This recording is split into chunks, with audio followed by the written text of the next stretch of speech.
here to New Right Network as part of our Readers Club today. And today we've got a really great guest. He's promoting his book called They're Not Listening. We have Ryan Gerdusky here with us today. How you doing today, Ryan? Good. Thank you for having me. Oh, thank you for being here. And so tell us a little bit about this book. And by the way, I apologize for the camera angle. I have a phone right now. So the book is called They're Not Listening, How the Elites Created the National Populist Revolution. And what the book does is it chronicles the rise of national populism from 1998 to 2020. After Trump was elected in 2016 and Brexit happened a few months prior, a lot of people in the media sat there and said, you know, if you have these feelings on immigration or trade or jobs or southern border or our wars, you're alone in those feelings. You're just an old white reactionary, and our best thing we could do is just ignore you.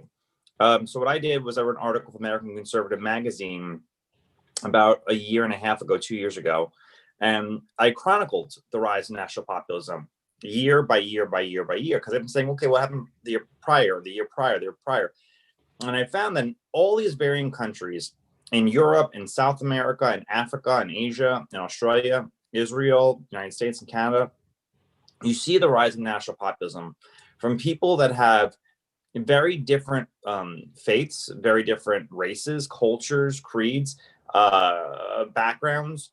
So I said, what are the reasons that people that have very little to actually do with one another are all coming out and rejecting neoliberalism as we've understood it?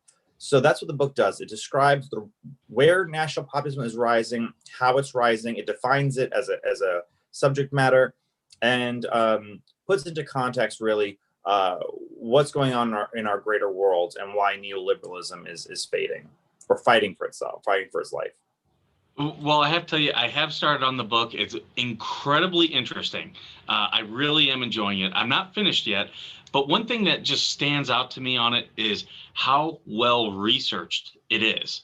I mean, almost every page you have just a list of footnotes at the bottom. You're going through, you're talking about people who've done studies, people who've reported on events. I can't imagine how long or how much that took for you just to compile. I mean, that you had to have been doing a ton of reading. Well, the funny thing is that I've never written a book before. It's my first book, and I had the idea. I've been approached several times at writing a book, but I didn't want to write a book just to write a book. So I got the idea of writing this book probably in February or March of 2019. And I was sending out the manuscript or the idea basically to a bunch of my agent was to a bunch of publishers, and it was getting rejected left and right. And I figured, okay, it's not going to happen, not a big deal. So it was in negotiation with one publisher in particular, and he said, you should start writing. And I was like, oh, if it doesn't happen, I'm not going to write a couple hundred pages or a dozen pages and nothing happened with it. And I got the deal, and they said, okay, but I want the whole book completed in 12 weeks. So I wrote the whole thing in 12 weeks. Wow. And that is my lesson.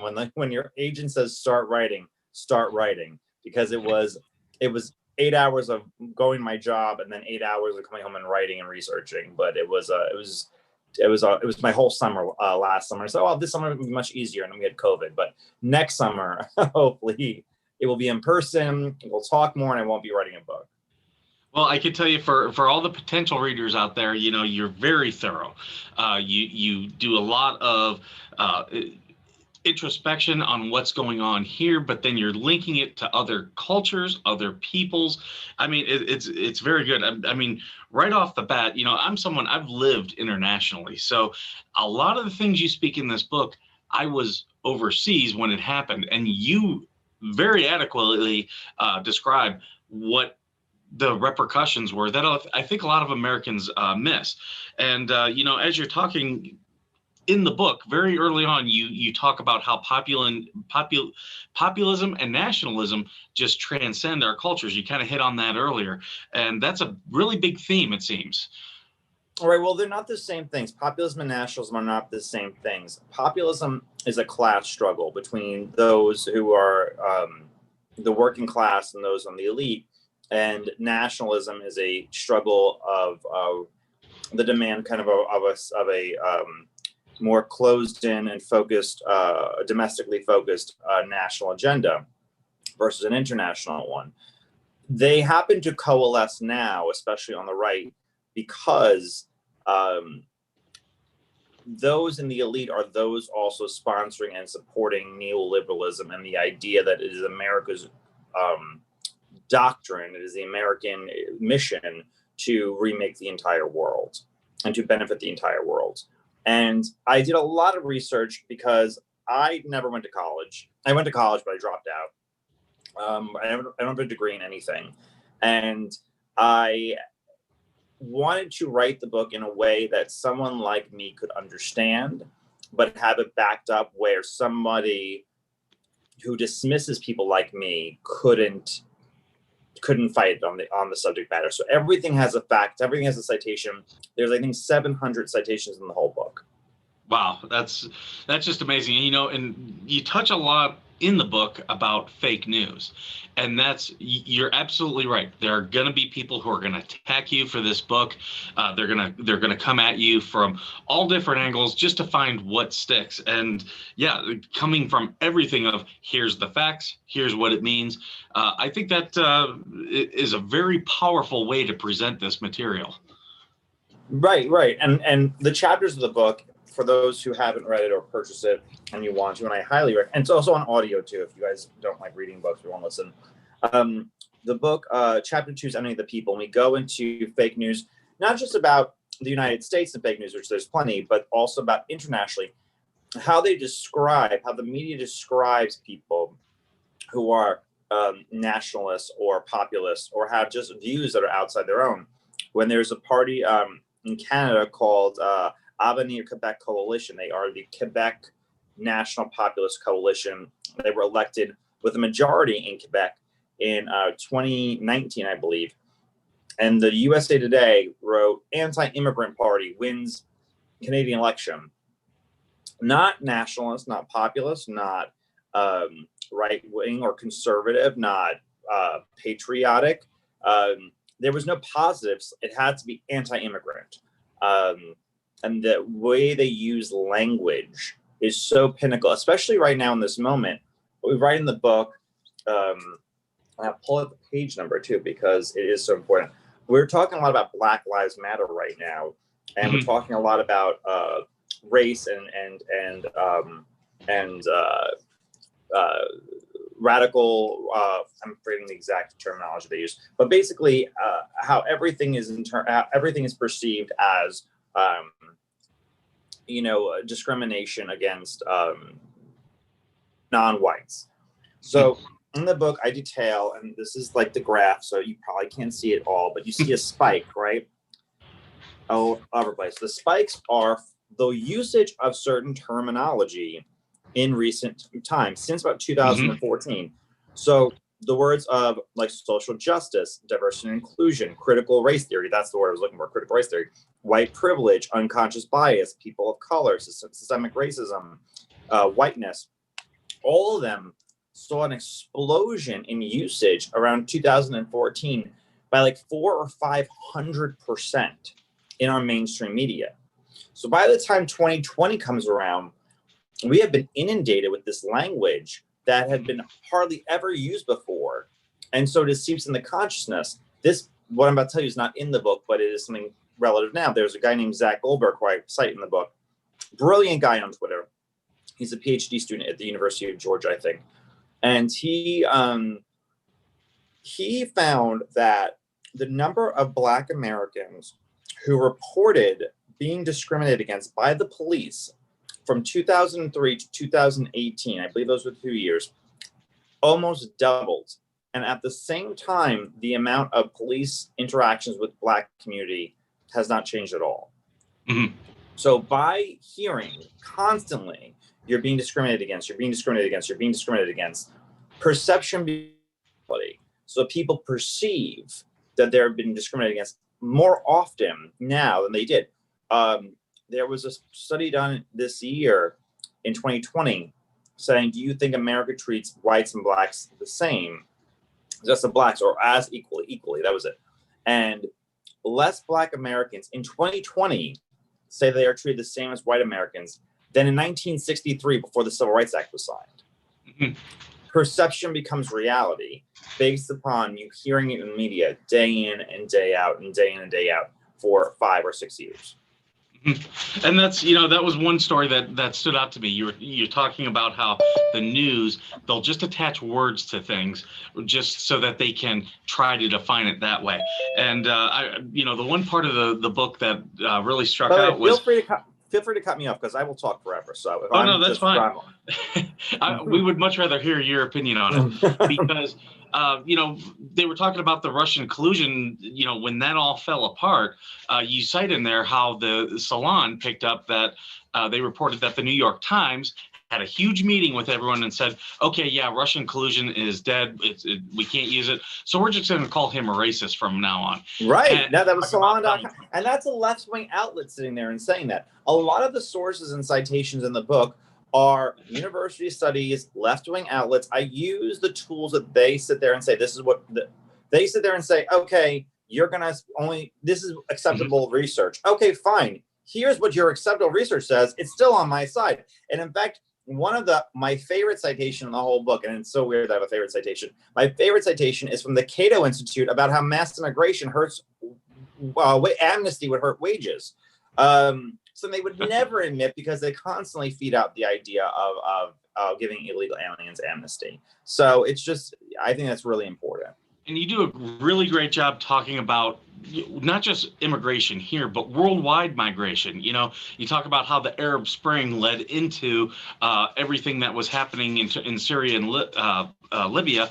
And next thing you know, there's this huge migration into European countries, and how one thing has affected the other.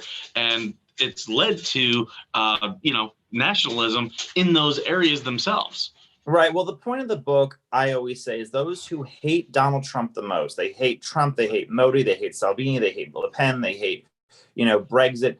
All those people who hate them are the reason they are around. So take the migration issue in terms. So what the chapter you cited was on it was in the foreign policy section and the immigration section. Politics doesn't exist in a bubble. That's what people don't understand.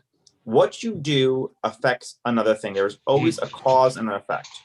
So in the late 90s, when we started bombing Kosovo, what that did unintentionally, which we did not realize at the time, I'm sure the leaders like Bill Clinton did not realize at the time, it caused hundreds of thousands of Kosovo refugees, Albanian refugees to flood into Central Europe. So Central Europe started electing national populists in the late 90s. Swiss People's Party was elected in 1999. Haider in Austria was elected. His party won the election. I think it was in 99 as well. Those things happened not in a bubble. In 2001, we received a terrorist attack in America, and a few months later, for the first time in a century, Denmark elected a right-wing government on the premise of immigration from Islamic countries.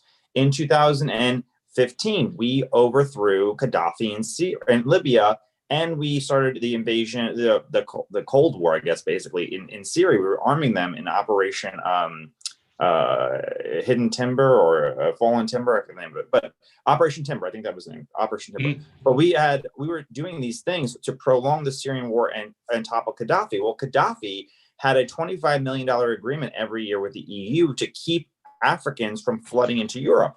Yep. So without the safeguards of Gaddafi in Libya and the prolonged civil war in Syria, you saw millions flood into Europe, which caused elections of Salvini and national populists all throughout Europe. These things are not existing in bubbles, and we need to be smarter in how we act, because one thing will lead to another. See, that right there, that time frame you were just talking about, I was in the Middle East, working at an embassy during that time, and was experiencing it all real time. And that's what I think people don't understand. Like, when we went into Syria, we didn't take a lot of troops, but we backed a lot of people. And what it did is it tied our hands strategically That's why we're still there today. That's why Trump is fighting with these generals, and it hasn't provided us any type of strategic advantage. What it's created is a migrant crisis where all the Syrians were going right through Greece and into Europe. Right, and Turkey was absolutely weaponizing refugees Absolutely. against the EU. Assad has basically won that civil war. And the reason that we were arming Al Qaeda, who we've been spending 20 years fighting, and the weapons were going into ISIS, and people were selling the weapons. It was a disaster. It helped create ISIS, absolutely, that and the invasion of Iraq. All these things happened, they don't exist in bubbles. And I think that is something that the short-sightedness of what our leaders do, like when they sat there and said, we're going to normalize trade relations with China because that will make them a democratic country. No, it was never going to happen. But what it did was it gutted 5 million manufacturing jobs, probably 20 million family members, lost any kind of basic economic security, and what replaced it was opioids, depression, despair, and death. And it's funny because I just read a story today about how other Eastern Asian countries are now concerned because China, they're ramping up their nationalism, and they're actually, starting to push their military towards disputed territories, which China's done that in the past, but they're really doing it from a position of strength today because we propped them up. Well, I mean, listen, during COVID, the American military could not get helicopters, let alone the country that defeated the Nazis and the Soviets couldn't build helicopters, masks, ventilators, or the basic necessities because we shipped everything overseas. Because neoliberals sat there and said this will be better in the long term. Why? So we can have something a little bit cheaper, $1 off this or $10 off that. When in the long term, we've gutted the strength of the American economy and the ability of America to defend itself. I mean, if China decided, enough with America and their nonsense and halted exports to America, they have the whole other world. They have 300 million middle-class citizens themselves. If they didn't need the American marketplace anymore, we would be screwed. I mean, genuinely screwed. We can't build anything. I mean, we can build things, but we don't build things here. And that's really problematic. And they did not realize that, I think, until COVID. But Trump spoke to their problems, to their issues, and effectively so. Yeah, it just shows that globalism, while a lot of people have practiced and preached it, really what it's done is it's tied our hands, made us effectively weaker. And at the same time, China was going to South American countries and signing trade agreements for natural resources there. And it's just Africa and the Middle East. Yeah, exactly. Africa, the Middle East, Afghanistan, they made a lot of money for copper in Afghanistan. Yeah, the idea that the idea that China is France or Angola or Canada or just any other regular country is insane. But that's the view that the elites held. They really thought that they could export democracy either with force, like in Iraq, or through just, the beauty of the free market. And I forget the author I cite here. It's a liberal author from the New York Times, where he said, free trade has the ability to mend fences, bring old friends together, old enemies together, and build like new levels, like as if it was Jesus Christ rising from the dead was a cheap television. That was literally their idea of it. And that is just the empty promises of liberalism. Well, I'll tell you, it's a very interesting read. You're very interesting to talk to. We do have to end the live stream, so if you could just give your book one more big plug, tell people where they can find it and everything. They're Not Listening: How the Elites Created the National Populist Revolution. It's on Amazon, Barnes & Noble's, Books A Million, wherever books are sold. Target, I think, has it. Walmart. Well, thank you, Ryan. We really appreciate you joining us today. Thank you.